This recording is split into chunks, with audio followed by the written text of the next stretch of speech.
देखेंगे कॉन्स्टिट्यूशन क्या है, इसका एजुकेशन के साथ क्या रिलेशन है, कॉन्स्टिट्यूशनल प्रोविज़न क्या क्या हैं, और मतलब हमारे इंडियन कॉन्स्टिट्यूशन में एजुकेशन के लिए क्या क्या प्रोविज़न्स बनाए गए हैं। देखो, जो कॉन्स्टिट्यूशन है वो हमारा प्रिपेयर हुआ था 26 नवंबर 1949 को, लेकिन इम्प्लीमेंट हुआ था 26 जनवरी 1950 में, इसीलिए 26 जनवरी को हम रिपब्लिक डे मनाते हैं। तो कॉन्स्टिट्यूशन क्या है? कॉन्स्टिट्यूशन एक फंडामेंटल लीगल डॉक्यूमेंट है जिसमें है ना, जिसके अकॉर्डिंग जो सरकार है हमारी वो काम करती है। ये है ना बेसिक लॉज कंटेन करता है जो डिफाइन करते हैं, डिलिमिट करते हैं मेन ऑर्गन ऑफ गवर्नमेंट को एंड उसकी ज्यूरिडिकेशन को, जिसके अंतर्गत वो काम करेगी। और कहता है कि जो कॉन्स्टिट्यूशन होता है वो किसी भी सिटीजन के बेसिक राइट्स वगैरह के बारे में बताता है।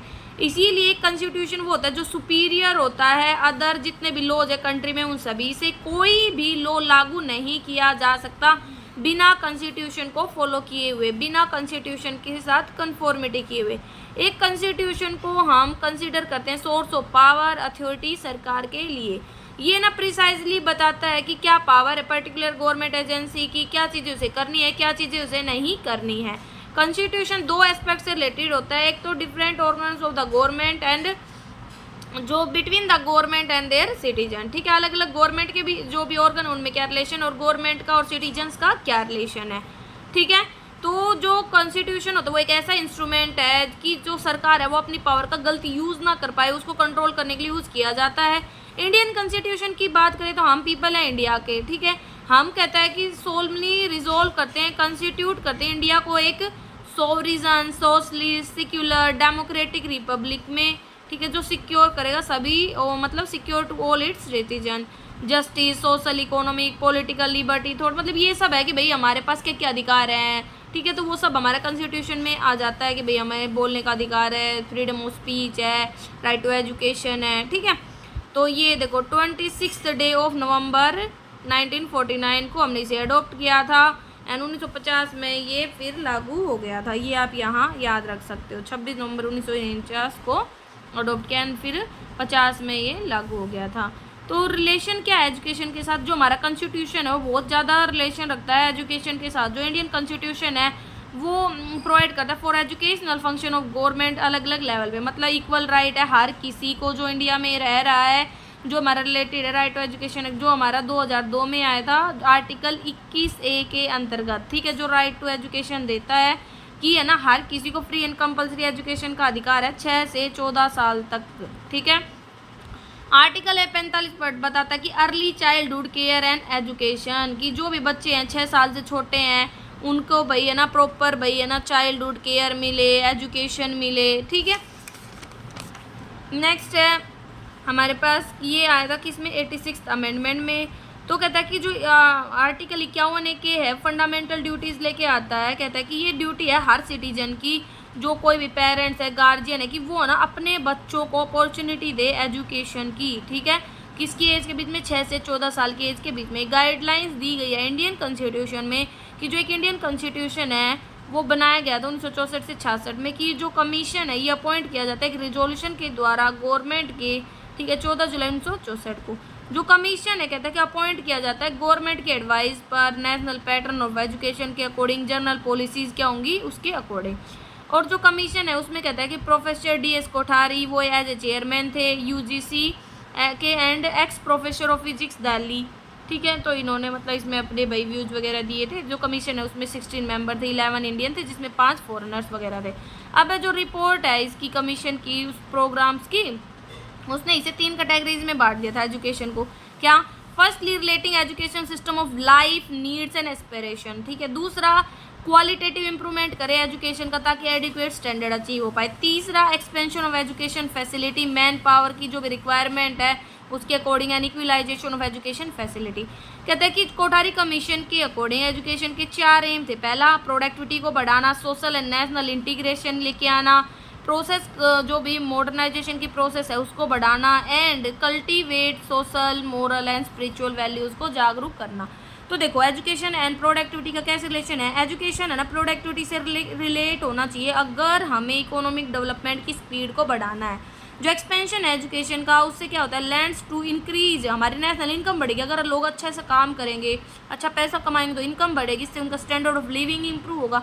तो कमीशन ने कुछ प्रोग्राम रिकमेंड किए थे लिंक करने के लिए एजुकेशन के साथ प्रोडक्टिविटी को। पहला, साइंस एजुकेशन। साइंस एजुकेशन एक इंटीग्रल पार्ट है स्कूल एजुकेशन का आज के टाइम में। तो कहता है कि एजुकेशन किसके बेस पे होनी चाहिए, साइंस के बेस पे। Vocationalisation, secondary level of education कहता है should be increasingly and largely vocationalise होनी चाहिए, ज़्यादा से ज़्यादा फोकस करना चाहिए एग्रीकल्चरल एंड टेक्निकल एजुकेशन पे। वर्क एक्सपीरियंस, वर्क एक्सपीरियंस को इंट्रोड्यूस करना चाहिए as an integral part of education. Work experience को प्रोवाइड करने में हर अटैम्प्ट किया जाना चाहिए। लिंक करने के लिए प्रोग्राम को technology, industrialisation and application of science and technology to productive process. Next है education and national integration. Social and national integration है ना, ये इंपॉर्टेंट है to the creation of strong united country, जो जरूरी है precondition of all progress. जो commission है वो रिकमेंड करता है अचीव करना सोशल एंड नेशनल इंटीग्रेशन। कैसे, प्रॉपर लैंग्वेज पॉलिसी हो, भाई मदर टंग में ही सिखाया जाए, ठीक है, ताकि हर किसी को समझ में आए। कहता है कि जितने भी इंडिया में इंस्टीट्यूट्स हैं वो कंटिन्यू रखें इंग्लिश को as a medium of education. Promoting national consciousness, कहता है कि ये ऑब्जेक्टिव होना चाहिए स्कूल सिस्टम का कि ये डेवलप करे through promotion of understanding, evolution of our cultural heritage and creation of strong faith in culture. Focus होना चाहिए कॉमन स्कूल पर, मतलब ऐसे स्कूल ओपन करे सभी बच्चों के लिए, बिना किसी कास्ट सिस्टम के, बिना किसी कम्युनिटी रिलीजन, मतलब कोई ट्यूशन फीस नहीं होनी चाहिए उनसे। सोशल एंड नेशनल सर्विसेज, ये भी जरूरी कर देना चाहिए सभी स्टूडेंट्स के लिए कि वो एक करेक्टर बनाए, इंप्रूव करे डिसिप्लिन को, डेवलप करे सेंस ऑफ सोशल रिस्पॉन्सिबिलिटी को, मोरल वैल्यूज़ को। अब एजुकेशन एंड मॉडर्नाइजेशन, हम देख रहे हैं कि आज के टाइम में मॉडर्नाइज और स्प्रेड, मतलब बहुत जल्दी जल्दी भाई चेंजेस आ रहे हैं। तो कहता है कि इसने कुछ स्टेप्स बताए थे, एजुकेशन है ना वो ऐसी हो जो भाई प्रोसेस ऑफ मॉडर्नाइजेशन को बढ़ाए, changes in the method of teaching, training of teacher, creation of intelligentsia, मतलब हाईली इंटेलिजेंट पीपल क्रिएट करना। फिर एजुकेशन और social, moral and spiritual value. हम जानते हैं कि जो प्रेजेंट सिस्टम एजुकेशन को फोकस नहीं करता करेक्टर फॉर्मेशन पे, इसीलिए हमें ज़रूरी है कल्टिवेट करने की social, moral and spiritual values बच्चों में। जो कमीशन है उसने रिकमेंडेशन दिए थे कि जो सेंट्रल एंड स्टेट गवर्नमेंट है उन्हें कुछ मेजर्स अपनाने चाहिए इंट्रोड्यूस करने के लिए education in moral, social and spiritual value में।